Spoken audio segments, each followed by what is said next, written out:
আমি সদকম শৈক্ষালগৰ ছাত্ৰ নামচুৰ বালাপাৰা আঞ্চলিক সমিতিৰ উদ্যোগত আৰু যোগীগোপা অঞ্চলৰ বালাপাৰা ৰাইজৰ সহযোগত আজি আমি বালাপাৰা চাৰিআলিত বিদ্যুৎ মন্ত্ৰী নন্দিতা গাৰ্লছলৰ প্ৰতিমূৰ্তি দাহ কৰিছোঁ আৰু তেওঁক সকীয়াই দিছোঁ বালাপাৰা আঞ্চলিক সমিতিৰ ফালৰ পৰা যে বিদ্যুৎ বিভাগ কিমান নিকৃষ্ট হৈছে। তেওঁলোকে বাৰে বাৰে লোডশ্বেডিং দি থাকে, বিদ্যুৎৰ নামত যি হেতালি কৰি আছে, জনসাধাৰণৰ যিটো কষ্ট তেওঁলোকে সেই দুখ আমাৰ দুখ তেওঁলোকে বুজি নাপায়। আমাৰ ভোট লৈ তেওঁলোকে দিল্লীত বাহৰ পাতিছে। গতিকে নন্দিতা গাৰ্লছলৰ লগতে হিমন্ত চৰকাৰক আমি আহ্বান জনাইছোঁ আৰু সকীয়াই দিছোঁ যে আপোনালোকে আগৰ দৰে বিদ্যুৎ 24 ঘণ্টাৰ তেওঁলোকে গ্যাৰাণ্টি দিছিল, 24 ঘণ্টাৰ ভিতৰত 24 মিনিটৰ বিদ্যুৎ নাথাকে।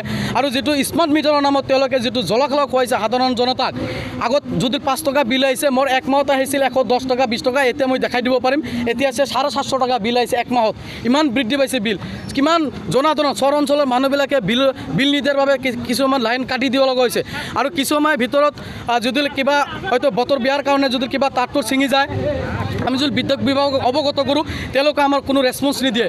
গতিকে চৰকাৰক আমি আহ্বান জনাইছোঁ বিদ্যুৎ বিভাগক যাতে আমাৰ ৰেছপন্সখিনি অভয়পুৰী APDCLৰ আণ্ডাৰত আছে, তেখেতক আমি বাৰম্বাৰ যদিও কিবা কাৰণে ফোন কৰোঁ তেওঁলোকে ৰিচিভ কৰে, কিন্তু যেতিয়া আমি বেছি তেওঁলোকক ফোন কৰোঁ যে এইটো হৈছে, তেনেহ'লে তেওঁলোকে কি কৰে আৰু ৰেছপন্স নিদিয়া হৈছে। এনেকুৱা এটা হৈছে কেইদিন আগতে চৰ্টতে মানুহে মৃত্যুবৰণ কৰিব লগা হয় তেওঁলোকৰ গাফিলতিৰ কাৰণে।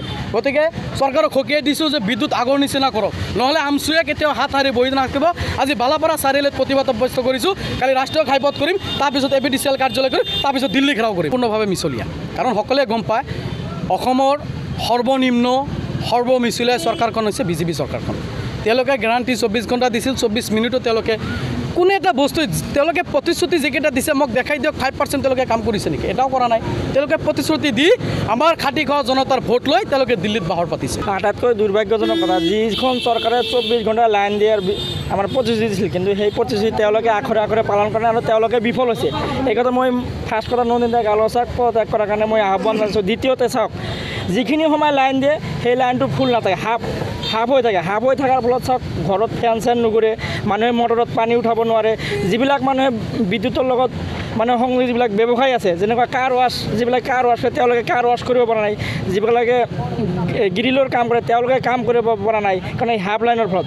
আৰু এটা কথা হ'ল আপোনালোকে যিবিলাক স্মাৰ্ট প্ৰিপেইড মিটাৰ দিছে, আগত যিজন মানুহৰ ঘৰত 200 বা 250 টকা বিল আছিল, সেইজন মানুহৰ ঘৰত আজি 1200 পৰা 15 টকা 1200 পৰা 1500 টকাকৈ বিদ্যুৎ বিল আহিবলৈ ধৰিছে। গতিকে এই যে চৰকাৰৰ এটা খাম খেলি, কাৰণ চৰকাৰে আমাৰ ভাবা ধৰণে চৰকাৰে তেখেতৰ ৰাজকক টনকিয়াল কৰাৰ কাৰণে স্মাৰ্ট মিটাৰবিলাক গায়ব হৈ তেওঁলোকে দিছে আৰু ৰাইজক এক প্ৰকাৰ লুটি আছে।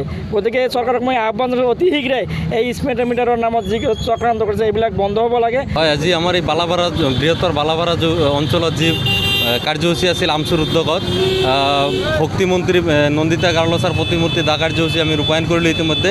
আজি এই কাৰ্যসূচীৰ জৰিয়তে আমি অসম চৰকাৰ তথা শক্তি বিভাগক সকীয়াই দিব বিচাৰিছোঁ যে আপোনালোকে যিদৰে এই দুখীয়া জনসাধাৰণক যিদৰে মিটাৰৰ নামত অত্যাচাৰ চলাই আছে, যি অত্যাধিক বিদ্যুৎ মাচুল যি দুখীয়া জনসাধাৰণে দিব পৰা অৱস্থাত নাই, যাৰ কাৰণে বহু পৰিয়ালে ইতিমধ্যে ঘৰ বাৰী এৰি কেৰেলা তামিলনাডুত কাম কৰিব যাব লগা হৈছে। গতিকে আমি আমচুৱে আমাৰ এই অঞ্চলসমূহত আমি লক্ষ্য কৰিছোঁ বিভিন্ন পৰিয়ালে ঘৰ এৰি এই বিদ্যুৎ বিলৰ কাৰণে ঘৰ এৰি যাব লগা হৈছে। গতিকে আমি শক্তি বিভাগক তথা অসম চৰকাৰক সকীয়াই দিব বিচাৰিছোঁ, অনতিপলমে আপোনালোকৰ এই বৈদ্যুতিক বিভাগটো ঠিক কৰক আৰু এই স্মাৰ্ট মিটাৰৰ নামত যি জলাকলক হৈ আছে এইটো বন্ধ কৰক। আমি দেখা পাইছোঁ যে 24 ঘণ্টা বিদ্যুৎ দিয়াৰ কথা আছিল অসম চৰকাৰে, 24 ঘণ্টাটো দূৰৰে কথা, গোটেই 24 ঘণ্টা 2 ঘণ্টা বিদ্যুৎ নাথাকে। এই প্ৰচণ্ড গৰমত তেওঁলোকে AC ৰুমত বহি থাকে, গুৱাহাটীত থাকি ডাঙৰ লেকচাৰ মাৰে, কিন্তু আমি এই সৰ্বসাধাৰণ ৰাইজ এই গৰমত টিনৰ ঘৰত থকা নাযায়।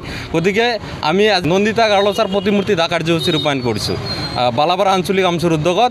গতিকে আমি দাবী জনাইছোঁ যে আজিৰ আমাৰ এই কাৰ্যসূচীৰ জৰিয়তে আমি দাবী জনাইছোঁ যে অনতিপলমে বৈদ্যুতিক বিভাগটো নিয়মীয়া কৰিব লাগে, যাতে আমি নিয়মিতভাৱে বিদ্যুৎটো পাওঁ, সেইটো ব্যৱস্থা কৰিব লাগে। অন্যথাই আমি অনাগত দিনত ইয়াতকৈ ভয়ংকৰ কাৰ্যসূচী ল'বলৈ বাধ্য থাকিম।